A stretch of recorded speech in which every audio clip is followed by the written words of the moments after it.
రాష్ట్రంలో ఎండ తీవ్రత ఎక్కువ కావటంతో ప్రజలు తీవ్ర ఇబ్బందులకు గురవుతున్నారు. పెరుగుతున్న ఉష్ణోగ్రతలతో పాటు కూరగాయల ధరలు కూడా మిన్నంటుతున్నాయి. ఉల్లి కన్నీళ్లు పెట్టిస్తుంటే మిర్చి ఘాటెక్కిస్తోంది. పెరుగుతున్న ధరలకు మార్కెట్లో దళారీ వ్యవస్థకు ప్రభుత్వాధికారులు అడ్డుకట్ట వేయాలని వినియోగదారులు కోరుతున్నారు. ఆకాశాన్నంటుతున్న కూరగాయల ధరలపై ఏపీ 24/7 ఛానల్ నీళ్లు పెట్టిస్తున్న ఉల్లి, ఘాటు చూపిస్తున్న మిర్చి ధర, అందలానికి ఎక్కుతున్న టమాటా ధర, ధరలకు అడ్డుకట్ట వేయాలంటున్న వినియోగదారులు. రాజధానికి దగ్గరలో ఉన్న విజయవాడ మార్కెట్లో కూరగాయల ధరలు మిన్నంటుతున్నాయి. అమ్మబోతే అడవి, కొనబోతే కొరివి అన్న చందంగా విజయవాడ కూరగాయల మార్కెట్ పరిస్థితి మారింది. రాష్ట్ర ప్రభుత్వం తక్కువ ధరలకే సామాన్యులకు కూరగాయలు అందించాలనే ఉద్దేశంతో రైతు బజార్లను ఏర్పాటు చేసింది. అయితే వేసవి కాలంలో మాత్రం కూరగాయల ధరలు తారాస్థాయికి చేరుతున్నాయి. గత వారంతో పోలిస్తే ధరలు అమాంతంగా పెరిగిపోయాయి. మదనపల్లిలో టమాటా దిగుబడి లేకపోతే మహారాష్ట్ర నుంచి దిగుబడి చేసుకుంటున్నారు.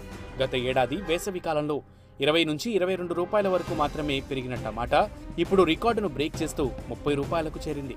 మరోవైపు మిర్చి రేటు కూడా టమాటోకు ఏమాత్రం తీసుకోనంటూ అమాంతం పెరిగిపోయింది.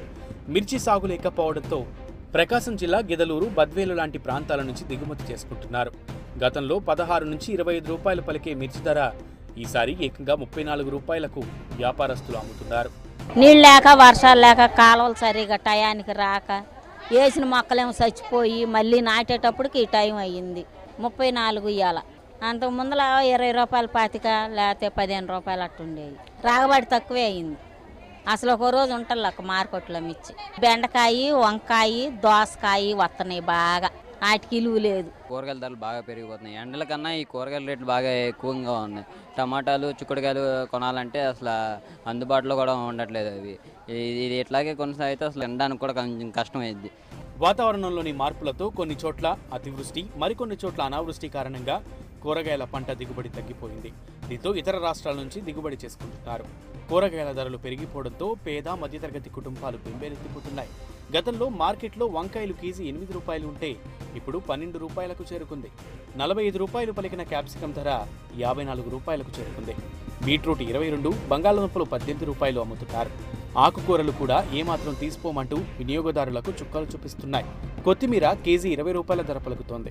పుదీనా చిన్నకట్ట 6 రూపాయల చొప్పున అమ్ముతున్నారు. పెరిగిన కూరగాయల ధరల దృష్ట్యా వినియోగదారులు ఆందోళన వ్యక్తం చేస్తున్నారు. ధరలు తగ్గుముఖం పట్టేలా ప్రభుత్వం చర్యలు తీసుకోవాలని సామాన్యులు కోరుతున్నారు. టమాటాలు బాగా ఎక్కువగా ఉన్నాయి, ఉల్లిపాయలు ఎక్కువగా ఉన్నాయి, బంగాళదుంపలు కూడా బాగా పెరిగినాయి. అంటే 500 ఖర్చు పెట్టేవాళ్ళు ఇప్పుడు 1000 రూపాయలు ఖర్చు పెట్టవలసి వస్తుంది. టమాటా, మిర్చి ఎక్కువగా ఉందండి, బాగా ఎక్కువగా ఉంది. రేటు 35, 40 అలా అంటున్నారు. అవి బాగా ఇబ్బందిగానే ఉంది. వాటిని ప్రస్తుతానికైతే కొనగలిగే పరిస్థితి కొంచెం పర్వాలేదు. నేనే కొనలేకపోతున్నానంటే సగటు మానవుడి సంగతి అర్థం చేసుకోండి. ఇక దయచేసి అర్థం చేసుకుని కొంచెం తగ్గేటట్టు చేయండి. రేట్ల మట్టికి ఆకాశం ఉన్నాయి. మిగతా అన్ని కొంచెం పర్లేదు, కానీ ఉల్లిపాయలు ఒకటి అవి మట్టికి బాగా రేట్లు ఉన్నాయి. 10-15 రూపీస్ ఉండేది ఇప్పుడు 30-40 రూపీస్ అలా ఉంటున్నాయి. ప్రభుత్వానికి మధ్యతరగతి ప్రజలు బాగా ఇబ్బంది పడుతున్నారు. కొంచెం రేట్లు చూసి తగ్గించాలని కోరుకుంటున్నారు. ఆకాశాన్ని అంటుతున్న కూరగాయల ధరలతో సామాన్య ప్రజలు తీవ్ర ఆందోళన వ్యక్తం చేస్తున్నారు. ప్రభుత్వ అధికారులు చొరవ చూపించి ధరలకు అడ్డుకట్ట వేయాలని కోరుతున్నారు. వర్షాలు లేకపోవడంతో కూరగాయల సాగు లేక మార్కెట్లో ధరలు ఆకాశాన్ని అంటుతున్నాయి.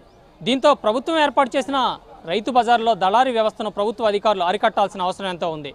అధికారులు స్పందించుకుంటే మాత్రం మధ్యతరగతి ప్రజలకు కూరగాయలు అందని ద్రాక్షగానే మిగిలిపోతాయి. కెమెరామెన్ ఉపేందర్తో వీరాస్వామి, ఏపీ 24.